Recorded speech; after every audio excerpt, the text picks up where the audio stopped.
Why did Beowulf always bring a pencil to battle? Because he wanted to draw his sword. Nothing like a good Old English joke to start another episode of What? Exploring Old English. I'm Marco. I'm Ryan. And I'm Nat. Today, we're merging modern media and something not so new. Old English. Dr. Martin Foys of University of Wisconsin-Madison is an expert in the stuff. He's worked for years in reviving Old English scholarship through looking at old manuscripts, maps, art, etc. He's especially well known for digitizing the Bayeux Tapestry, as well as his magnum opus, the online work Old English Poetry in Facsimile. Regardless if you are fluent in Old English or have a passion for technology, we guarantee this conversation will be meaningful in some way. So, without further ado, let us begin our conversation with the lionized Dr. Martin Foys. Well, to begin, we'd love to hear a little bit about what you do, your studies, projects, research, etc. I've been a medievalist studying early medieval England for basically almost 30 years now.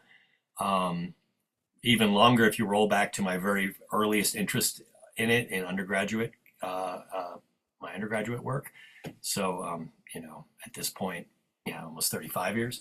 And I got into it because I took a seminar in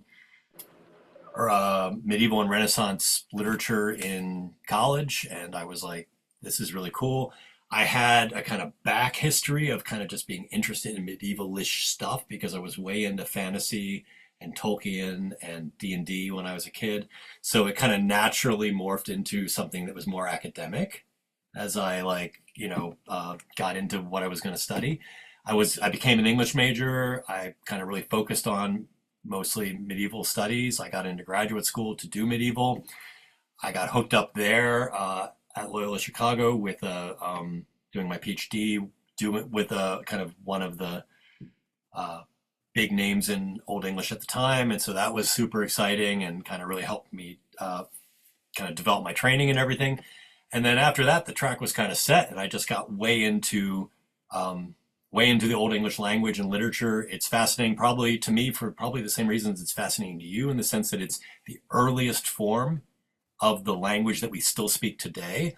Encoded into Old English are the bones of what we do today and the muscles of it, like the core vocabulary of modern English, the words we use every day, the words we use the most are all from Old English, almost all of them, like 99, it's something like 95 out of the 100 most used words in the English language are actually from Old English. Wow.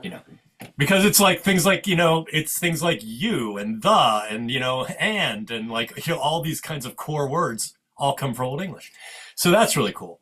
And then my doctoral work was always kind of fascinated with, I was doing my work in the 90s. And so like while I was in graduate school, the internet became a thing. Like when I started, there was no internet. And when I finished, there was internet. And so kind of like encountering that and seeing how digital technology and media were just kind of blowing open ways in which you could do things really inspired me. Because when you think about medieval literature, when you think about early medieval literature, you don't think cutting edge, right? You don't think like, this is just on the bleeding edge of what you can do. But when you begin to bring technology in, and at the time when nobody was doing this, it suddenly became the most exciting thing. And so I didn't actually do my PhD in Old English literature per se, because I got super interested in this thing called the Bayeux Tapestry, which is a 230-foot long embroidery, right, depicting the Norman Conquest. It's amazing.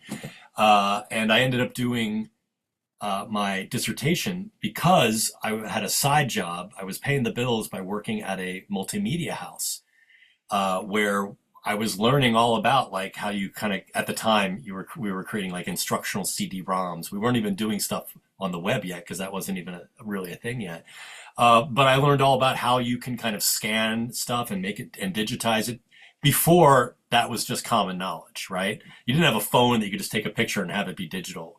So I ended up doing this whole project that was, I created a digital edition of the Bayeux Tapestry. I like restitched together the whole images of the whole tapestry created a way in which it could be viewed and scrolled and zoomed in on. And I had then annotated each panel and created all this kind of scholarship for it.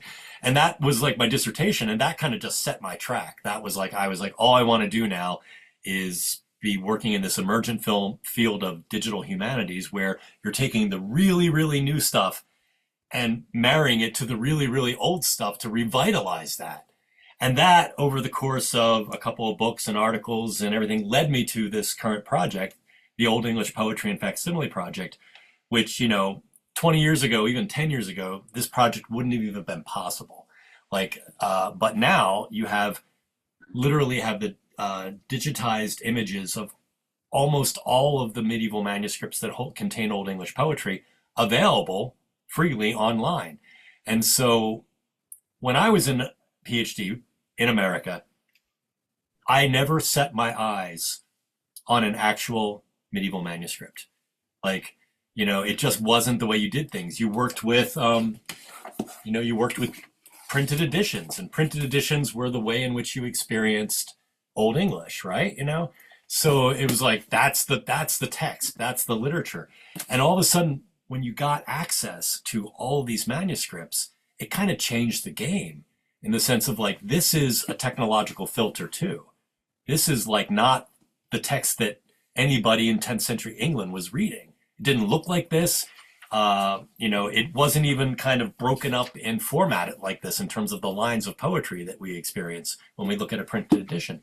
So it gave a real opportunity to kind of go back in and be like, how do we present the Old English poetry in a better way to people today, in the way it would have been actually experienced? Yet at the same time, have the format and everything be accessible so people can read it and understand it. And so that allowed me to develop this software that links up the manuscript image, the digital facsimile, and the printed edition, now a digital edition, put together. So you can experience it in the printed kind of version, but you can also always be looking at the actual manuscript page. There's over 400 Old English poems surviving. And we have so far, over the past 8 years, done 311 editions. So we're about 80% there. We're going to, probably be able to wrap it up in the next 3 or 4 years. So it's been a kind of really exciting, incredible journey. But the second side of that is that it's all open access. You don't have to buy a book. You don't have to have a subscription. We want to make this stuff publicly accessible so everyone can encounter it. And everyone can kind of get inspired and kind of learn about Old English poetry in ways that before you had to kind of take a very specific class or go through tons of training. And now you can kind of just begin to learn about it without any of that training, because all the resources are there for you. I have some specific questions relating to the Bayeux Tapestry and other related projects.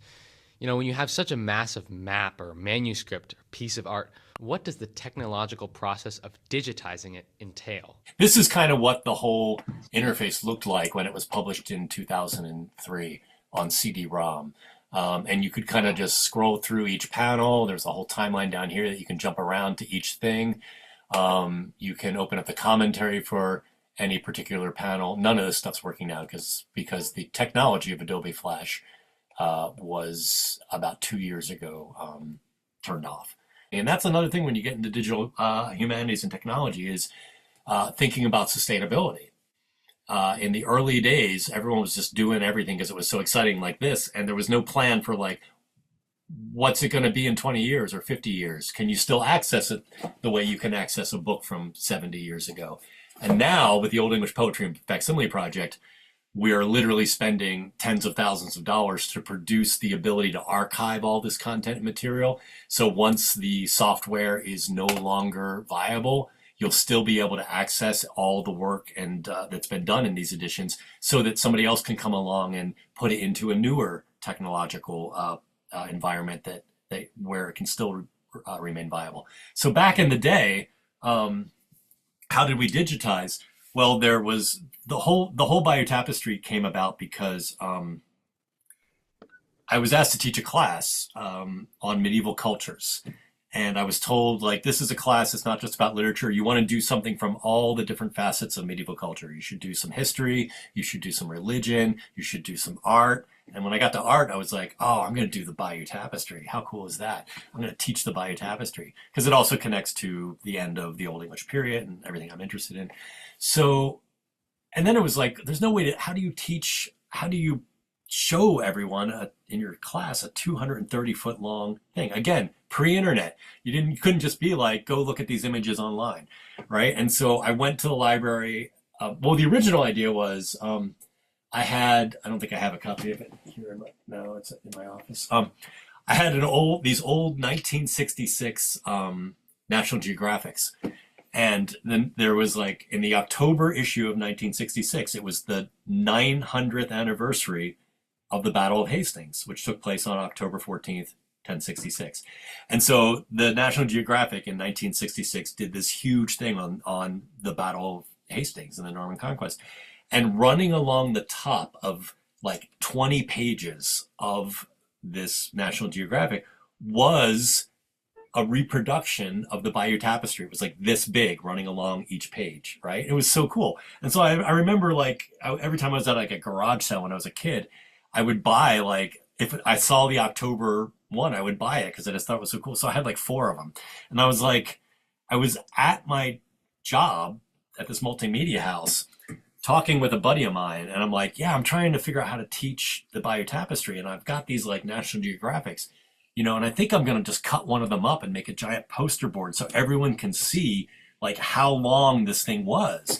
And my buddy says to me, and like, this is insane now that I wouldn't have made this connection, but it was then, you didn't think about this. And he was like, well, you know what you could do? And I was like, what? He's like, you could scan it. You could digitize it. And I'm like, wait, what? And it was this moment of like, my job world and my academic world, which I've had never, ever thought of having anything to do with each other.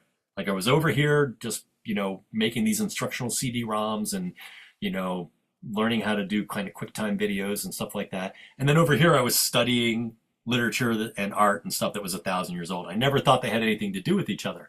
And it was that moment where I was like, oh my God, you're going to take the digital and put it on the medieval. Absolutely. And so we got the nicest reproduction photographic facsimile that existed at the time of the Bayeux Tapestry, this big ass book called it was like this tall. It was by David Wilson. It was the first high quality photographic facsimile of the Bayeux Tapestry. And it was like maybe 70 or 80 pages of just photos, full page photos. And we scanned every single one of them. And then I spent all this time in Photoshop editing the seams of each of these so they all matched. I had to color correct everything. I had to line up all the pixels of every single seam. And then once we had that, we then cut it back up again and put it into this program called, at the time it was Macromedia Director, and then Adobe bought it, and then it was Adobe Director. Out of Adobe Director came Adobe Flash, which is now the software that the plugin and platform that's no longer viable, which is why you can't see it. But it allows you to kind of create animations. So it allowed us to put together these panels and create an animation of being able to scroll through and zoom in on them. And so that was the whole process. Like we use this environment that, in order to produce a digital edition and reassemble the tapestry, where instead of you moving past the physical tapestry as a viewer, the physical tapestry the digital tapestry was moved past you, and nowadays, again, you're like, like literally 10, 15 years later, it was so much easier for the Bayeux Tapestry Museum to just do high resolution images, stitch them all together, throw it up on their website. And now you have this amazing detail that everyone can access. When I was doing it, that probably took them maybe a month to do, right? It took me about 2 years to edit and program and put together all this stuff and then annotate it all with all the scholarship, which is something that the Bayeux Tapestry Museum stuff doesn't have. It's just the images. Yeah. So I guess just for a little background, could you tell us a bit more about the tapestry in itself? I mean, what's the context? Who made it? Well, it was made within 10 years of the Battle of Hastings, within 1066 in the Norman Conquest. It's basically Norman propaganda, right? It's so what you have in 1066 is you have a king on the throne who's Edward the Confessor. And Edward the Confessor, he's called the Confessor, right? He's kind of got this holy kind of sense around him. But he's really being called the Confessor because he doesn't produce any children, right? So there's no heir. So Edward dies in January of 1066, and there's a power vacuum. There's nobody who's obviously going to slot in and become king next. And no one knows what to do. And you've got this family in England, the Godwin family, who are the most powerful family in England. Like 3 of the Godwin sons are earls in different parts of England. They're kind of in charge of like easily over 50% of England just by themselves, this one family. And so Harold, who's one of these sons, who also has pretty serious ties, the family has pretty serious ties back to Scandinavia. What happens between the year like 1000 and 1040 is that England gets invaded by Swedish and Danish and sometimes Norwegian kings. Everybody in Scandinavia wants a piece of England. And everybody kind of argues that they also maybe potentially have a claim to the throne. And so for about 40 years, you've got this kind of thing in England called the Danelaw, where whole parts of England are basically under Scandinavian control. The Godwins have serious ties to, and for a while you have like essentially an Anglo-Scandinavian king. You have a king who's both English and Scandinavian, right? So all that's going on before this. And so the Godwin family has serious ties to Scandinavian royalty, like, you know, through marriage and blood relations and all sorts of things. So Harold seems like an obvious choice, like to kind of fill this vacuum. He's young. He has a kind of distinguished military career in the 1060s. He went out and kind of quelled the Welsh border and sort of like took them down. And so he secured the western front of England. So he's kind of got, like, he ticks all the boxes. And so he becomes king. The weird thing, though, is that Edward the Confessor, the guy who doesn't produce any heirs, in the 1040s, when the Anglo-Scandinavian guys become king, when they invade and then eventually just become king, Edward the Confessor, as a kid, is exiled into Normandy. This is like in the 1020s, 1010s, 1020s. He spends like 20 years of his life growing up in Normandy under William, the guy we now call William the Conqueror, who's Duke of Normandy. And then he comes back in the 1040s and he becomes king after a number of the Anglo-Scandinavian kings dies. He's the next in line. He comes back, he becomes king. And so in 1066, Harold becomes king, and William is like, you know what though? When Edward was over here, he promised me that I would become king next. I have a claim to this throne. And that sets up all the events of the Norman invasion and conquest. And so William assembles this giant fleet and sails across the Channel. Last time England has ever been successfully invaded. Napoleon Bonaparte looked at the Bayeux Tapestry. Hitler looked at the Bayeux Tapestry. Like it's like a historical document, which is like, they did it. How can we do it? Right? Which is kind of amazing when you think about it, right? They have he sails across. He assembles this giant army. Harold, right? Harold is, at the time this navy is sailing across the sea, Harold is up in the northern part of England because his brother, who used to be the Earl of Northumberland up in the north, gets kicked out. He's such a bad earl that like they kick him out. And then he builds alliances with the King of Norway, Harald Hardrada, and they sail, and he assembles an army and he invades. So like in September, Harold is up fighting and defeating this kind of army that's invaded from the north of a Scandinavian alliance with Tostig, who are like, we have a claim to the throne too. He defeats them. He literally defeats them. Amazing, huge, epic victory. And 2 days later, he gets news that William's forces have landed in Normandy, in the south of it. He has to march his entire army all the way down through all of England in 2 weeks, set up, and then fight William, in which he is then defeated and kills and is killed in battle, right? So the Bayeux Tapestry tells that entire story, essentially. How Edward is king, how he dies, how Harold becomes king. But there's this weird backstory where before Harold becomes king, he goes over to Normandy, and there's an argument that he was sent as a messenger from Edward just to kind of say that, yes, William, you will be king next. No one's sure if that actually happened or not, but it's in the tapestry. And then there's the whole Battle of Hastings that kind of ends with Harold's death and the English forces being routed. The end of the Bayeux Tapestry is missing. And so it is quite possible, likely actually, that it ended with then a scene of William being crowned king, right? And so it's kind of epic. It's 230 feet long, most of the length of a football field. And but it's only about 20 feet, 20 inches high. That's huge. But the last thing about it, when you're like who made it and why, it was almost definitely made in Canterbury, probably by a textile house with a lot of monks kind of helping out. There's a lot of art that clearly derives, formal art that clearly derives from some different manuscripts and art that we have in those manuscripts from the time that can be pretty securely located in Canterbury. There's also, the thing is that because you got this story that Edward promised William the throne, Edward is kind of loved by the Norman conquerors, and they kind of promote him as super awesome. Edward becomes a saint in like the quickest timeline of any like English saint ever, because it just basically gets pushed through to make him a holy sacrosanct figure. And Harold is the guy who's the usurper, who kind of comes in and just, steals the election, if you will, right? You can kind of think about how this all works in our own political landscape about, contesting like how things happened and saying that, that it was rigged or whatever. That's essentially what William was arguing.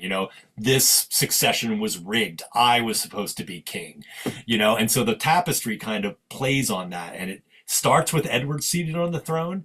In the middle, you have Harold seated on the throne.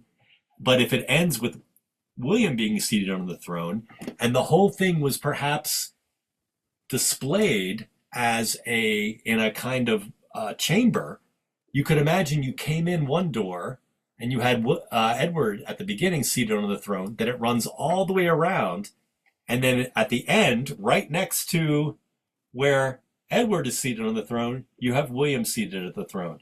And Harold's all the way over there, kind of like has nothing to do with that succession. And the whole story is how you got from Edward to William. Do you think that there might be something deliberate behind the circular presentation of the tapestry? I mean, clearly there's a juxtaposition between the beginning and end. It feels very intentional. You would think. There's a lot of critical arguments about this. Nobody knows exactly how or where or why it was displayed, right? That's a mystery. The tapestry literally isn't known about outside of where it was kept until the 17th century. It ends up in Bayeux. Why is it called the Bayeux Tapestry? It ends up in France. Nobody knows how it got there. There's a bunch of theories, but nobody knows exactly how. At some point, it's made in England. We know this for a number of reasons that we can kind of develop out of the kind of formal properties and the language of the tapestry, because there's inscriptions that run all along it too. We know it was made in England, almost certainly. We know it was made sometime in the early 1070s, late 1060s to early 1070s. The next thing we have about it is a 1476 inventory from the Bayeux Cathedral that mentions it. Nobody knows what happened to it in those 400 years. And then it's in Bayeux. And it's still kind of not really known about until about the early 18th century, the early 1700s. Antiquarians kind of find out about it and then begin writing about it. And then it gets wider and wider and wider. More and more people begin to find out about it. That's how Napoleon goes and sees it and everything. So we don't know exactly how, when, or where it was displayed. We don't know exactly why. My personal theory, though, is it wasn't made with fancy materials. It was made on canvas, linen, and wool. There's no precious metals in it. Most of these kinds of tapestries are kind of, if they're like valuable, like say, I don't know, like you might have like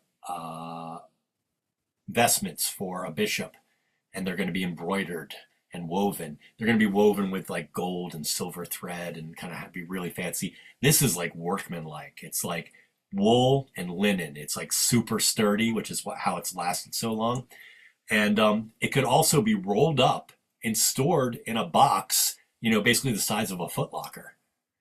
So it could be, my personal theory on this is that it was portable propaganda. It kind of traveled around England being set up to kind of tell the story of why William is your king now, to kind of try to convince everybody that, this is how it went, because you heard one thing, but, you may have heard that like William is this nasty dude, but, the way it tells the story is Harold's not an evil guy. Harold is sort of shown to be pretty kind of heroic in the middle of it. There's a scene where he's pulling people out of quicksand. He's on this campaign in Normandy with William, kind of fighting with him. And these guys outside Mont Saint-Michel fall into the quicksand. And there's a big scene of Harold kind of with two of them on his back, kind of saving them from the quicksand. So it's trying to set it up to be like, we know you love Harold. He was great. But you know what? It was William's throne to have. And so it's trying to play it both ways, to not make him too evil, but to be like, William's your king, and there's a reason for that. Looking beyond the Bayeux Tapestry, how do you feel you've built upon the work of previous scholars in a field as specialized as it is? John of Salisbury, a 12th century theologian, a British theologian, coined a very famous phrase, which later shows up in an REM song, standing on the shoulder of giants. We're always standing on the shoulder of giants, he says. And this is absolutely true, and this is what scholarship does. Nobody comes along and just does the new thing that is never been done before and no one's ever seen before. And, you're always being able to do what you're doing because of all the people who have come before you. At this point, we have 2 centuries of scholarship, created layers of scholarship on Old English literature, and so but at the same time, every scholarly endeavor is an object of its time.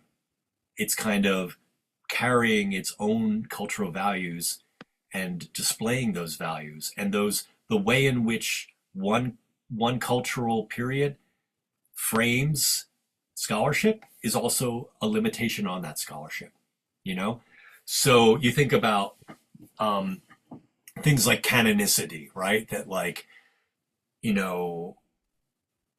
50 years ago, you were told what were the important pieces of Old English literature, that you had to study. And then there were other things out there that you didn't study because they weren't important, So Beowulf, yes. Old English Psalms, who cares? That kind of stuff. And that changes, right? Because culture changes. Representation of different cultures and multiculturalism and race and gender and all those things are way more important now than they were 100 years ago, when you basically had a bunch of old white English gentlemen kind of deciding what scholarship was. And so you kind of got to change with the times in your scholarship. So you're working from all of that stuff, and then at the same time you're pushing past it. You're standing on the shoulders of giants so you can get a better view of the horizon, but you can see things that they can't because you're just a little bit taller than them now because you're standing on their shoulders. So for the Old English Poetry and Facsimile Project, if you've read about it, or you kind of read the little what it is about and what to do, you'll see that it practices this thing called restorative retention. Because what happens when you have an Old English poem or an old piece of Old English literature, it survives in a manuscript. That manuscript has been handwritten. A scribe has written it. So it's not like a Stephen King novel where it gets decided, it gets reviewed, it gets edited, and then once you have the version of, The Stand or whatever, every time it's printed, it's exactly the same. Thousands and thousands of copies of it, all exactly the same. That's the homogeny of print, right? So when print culture comes along in the 16th century, it's a game changer because all of a sudden you can print literally thousands of one text and it's the same each time. Medieval manuscripts, medieval texts and literature, they're not like that.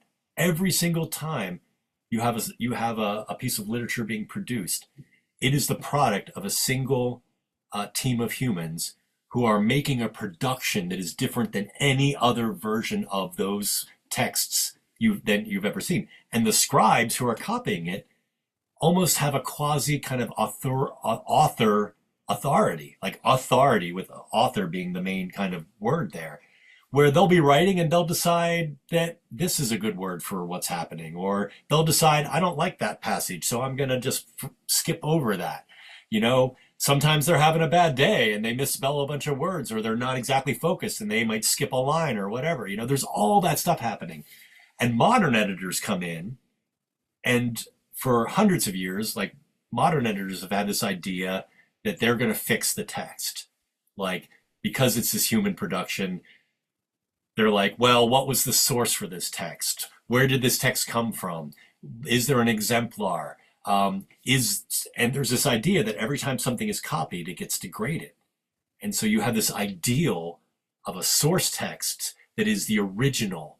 Might be lost to time, but you hold it up as this ideal. And like, that's the perfect text, the first one. And then every copy afterwards degrades it, right? Like it's like taking a picture and then making a photocopy of it, making a photocopy of that, and then a photocopy of that. And each time it gets a little worse. That's the old school model of how you viewed these texts. And what we do in the Old English Poetry Facsimile Project, kind of building on a couple of inspiring textual critics who have come before me in treating this, is we push back against that. And we're like, yeah, but the manuscript we have is the version of the text we have. It's the one we have. And sometimes there's things that need to be corrected. Sometimes clearly a word just got misspelled. But other times it's like, if the scribe chose to change something, maybe we want to go with that. Even if we have evidence that it's different from what happened before, right? Or like a lot of times, like say in the Old English Psalms that I've been doing a lot of editing on, so they're in my mind, you have an Old English poetic rendition of these biblical Psalms in this manuscript. And then right next to it, you have a Latin version of it, the Latin Psalms, the kind of authoritative Psalms. And textual scholars would often be like, oh, well, look at this phrase. This is an odd phrase in Old English because we know what the Latin is saying. And so it's a little different than that. But if we just correct this one word, or we change this one word, it lines up better with the Latin. And so then they would create what is called an emendation. They would change the text in the printed edition, right? So if you look at any given printed edition, you've got your text, and then down at the bottom, you got these notes saying we've changed this or we've amended this. And then in the back, you'll have a bunch of notes that explains, well, why we are doing this. But if you don't go to the back, you're just reading this text. You might not even look at the footnotes. So you just accept that text as the text. And our job is, we are undoing so many of those emendations to be like, hey, this word is spelled in the dialect, a different dialect. Maybe the scribe was from that region. So we're not going to normalize the way it's spelled. We're going to keep that spelling to preserve that diversity of the text. Or maybe this is a mistake. Maybe this is clearly a mistake. Yet you read it and it still makes sense.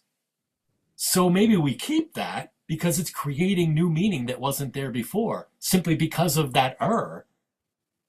Sometimes errors produce entire genealogies of new ways of text that have been interpreted because it was misspelled once from one word to another, and then that got replicated and replicated and replicated, and then 100 years later, you have entire kinds of theological arguments arising over, like, this idea that, you know, Christ did X because that's the text they had and it says it. And then if you go back 200 years and do all the digging, you're like, oh my God, that was a scribal error that changed that word to this word. But nobody 100 years later knew that. They're working with the text. So we keep that stuff instead of just erasing it from the record. So every one of our editions is practicing this thing called restorative retention, where we're trying to recover and preserve more of the text as it was written, as we like to say, so we can meet the manuscript in its moment. At this point, Dr. Foys turned to his handy facsimile project. We will make sure to share all the links in the description of this video, to his facsimile, to the digital mappa, all his interesting projects. But here are some interesting things of note, especially when you look at the construction of the Old English poems. Old English people didn't need that. They just heard the rhythm. They heard the alliteration. They heard the structure. They didn't need to see the structure. So this is a kind of a visual intervention into that. So even the way in which you're looking at it on the page is going to be different. And the importance of looking at emendation history. And so you see here, again, everything, here's the Wanderer's text.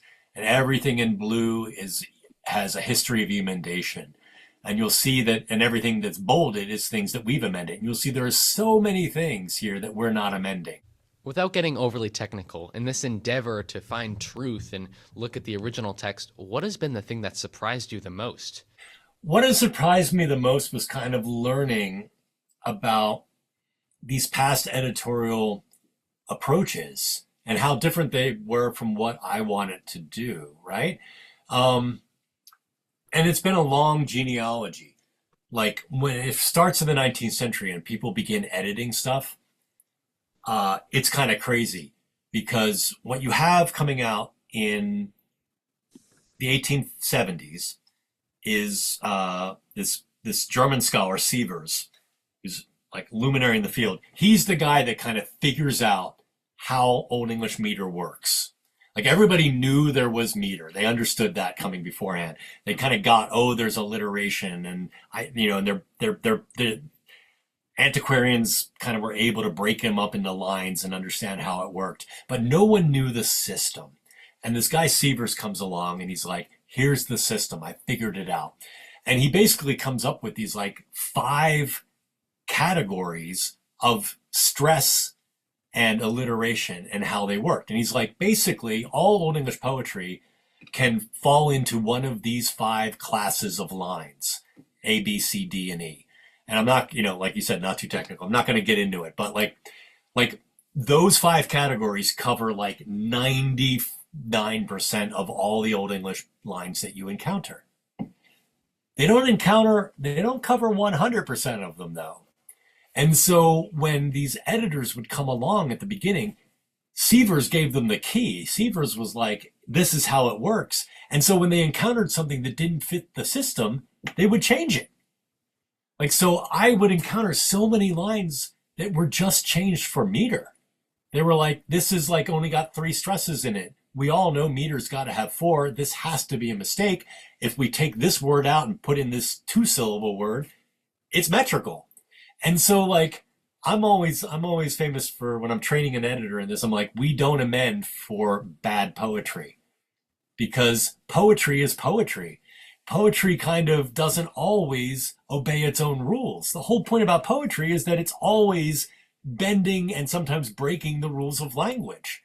So we're not going to fix the poetry here just because it doesn't fit the system. Maybe, just maybe, that was by design. Or maybe a scribe didn't quite understand what was happening and was adjusting and modifying as he or she perhaps was going along. That doesn't mean that we just undo that. Like, if it still makes sense, who cares if that 1/2 line doesn't scan exactly the way you want it to? That's part of the poetry and its history as well. So we're not going to change that. And in the 19th century, that was just happening everywhere. They were constantly fixing it and improving and correcting the text. And gradually, that has been happening less and less. Each generation of editors intervenes in the text less, which is how you get to me basically being like, we're going to intervene in the text in terms of emendations even less, as little as possible, except when we get to the points where like, yeah, nobody can make this work, like, so you get to this point and you're like, yeah, we could make this work, but man, are we stretching the grammar and it just kind of doesn't feel right. And the weight of the argument, like it might be sometimes you're like, this word occurs 75 times in the Old English corpus. This is the only time it's spelled this way and the grammatical ending doesn't make sense.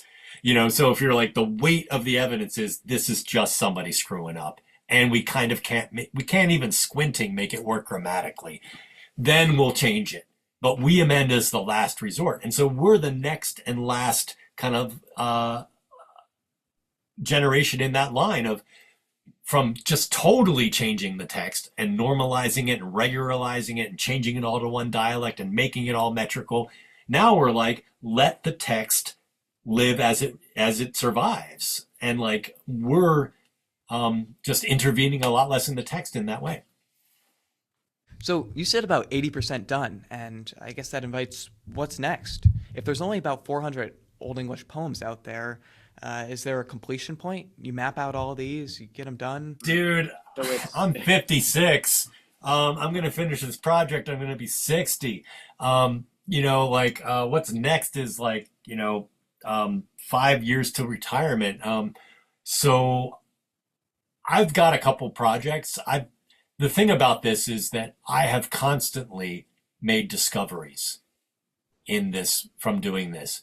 We've potentially discovered new words, new Old English words.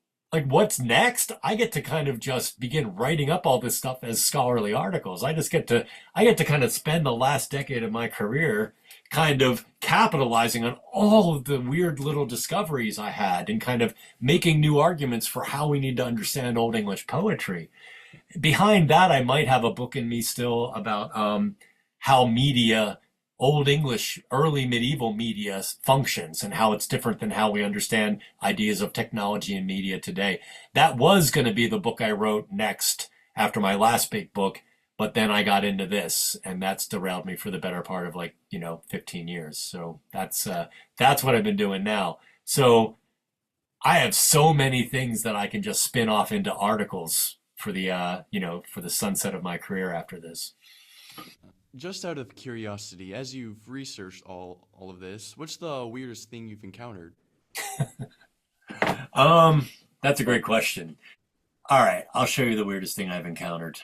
And charters were basically like contracts from the early medieval period and like real estate deals. If you had a charter, it was about like, we're going to give you this land, or I am going to bequeath this land to another person, and I'm going to write out the boundaries of this land, because you couldn't just publish a map. You couldn't just be like, it's from these coordinates to these coordinates to these coordinates, or show it on a map.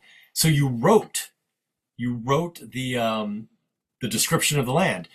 So if you would be like, hey, this starts at my buddy John's house, it runs along the river to the schoolhouse, and then it cuts down the tree line to this farm, and then it cuts over to the old oak tree and then back, right? That's the property. That's what a charter would be like. So in the middle of this Latin charter, right, you get, it's all Latin, it's all Latin, it's all Latin. And then you turn the page, and then the middle of the Latin, it's suddenly switching to Old English. There's the word northern, our Old English word for north, right?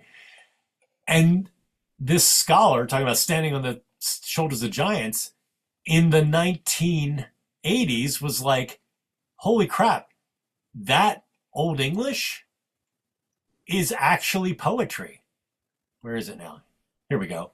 It's actually scans as poetry. So you see this is all prose describing it. And then for 5 lines, it suddenly becomes alliterative poetry, right? And what's happening is, and then he also discovered that the Latin version of the same thing is also a Latin version of poetry, using Latin meter, which is way different than Old English meter, right? And so somebody writing this charter was like bored out of their minds and was like, I'm going to turn this into a poem. And they turned a little bit of Latin describing the charter, the boundaries, into a poem. And then you often take the Latin charter and then you write the boundaries in the vernacular. So people who do not know Latin can also then understand the property that's being described. Because a lot of times the people who are getting this land, they don't read Latin, but they can hear and understand Old English. So somebody could read out the charter in Old English, the boundaries, and they would be like, yes, that's right. Okay, I'll sign this. And so they took the Old English and they also turned that into a little bit of a poetry. So embedded in this, basically this real estate contract is a lost piece of Old English poetry. So what we did was when I discovered this, I didn't discover this. I discovered the scholarship about this, and I'm like, holy crap. Of course we're including this because we're going to do all the poetry. But then we also made this kind of great image about the actual property that's being described here. So you could literally see the land that is being described, this tiny bit of Rochester, the city of Rochester in England. And then we can get the Google Map version of it, which shows you the actual property today that this is describing here as well. So you get the kind of, that's it. And then this is literally the place, the land that this little tiny hidden piece of Old English poetry is describing that is still there today. And someday I'm going to get back to Rochester, England, and I'm going to walk this just to be like, I'm walking the poetry of this tiny hidden piece. So that's the weirdest thing I've encountered so far editing Old English poetry. We've asked a few people this before. What's the number one piece of advice you give for people learning Old English or anything else relating to early medieval English studies? Okay, in learning it, there's a number of great online resources out there that are fantastic. I'm sure you've discovered a couple of them. There's Marco, I have your email. I'll send you an email address about this later. Some colleagues of mine at University of Toronto, previously University of Illinois Champaign-Urbana, but the main person just got a big job at Toronto, just put together a whole set of kind of games to teach Old English, like cards and a board game and all kinds of stuff. It's super geeky and it's super cool at the same time. So like finding those kinds of resources that are becoming more and more available to kind of gamify the learning of Old English is like fantastic. And then also, what was the second thing I was going to, there's a new textbook that's kind of in the works that's kind of going to be coming out in the next year or two that is radically approaching the teaching of Old English and learning of Old English in a radically different way. It's not paradigm based, it's not like you got to memorize these things. That's how I teach Old English. That's how Old English has been taught for generations. You got to memorize the paradigms, you got to get them down, and then you got to kind of just keep doing them until they sink into your brain. And this one is approaching it as trying to teach it like a living language. Like you would teach French or Spanish today. So it's all sorts of conversations. There's sort of like ways in which you can kind of perform a conversation in Old English to learn how it goes. I'll send you the link for that as well, so you can kind of look out for it when it comes out. But the game stuff is great. It's got like, you play card games. You kind of got to be able to kind of identify a thing. There's a whole like board game that you can play that like at each stop you got to answer questions about Old English, and all that stuff is designed to help get students into the structure. So I'll send you a link to both of those things today when I have a chance. Awesome. That sounds awesome. Yeah.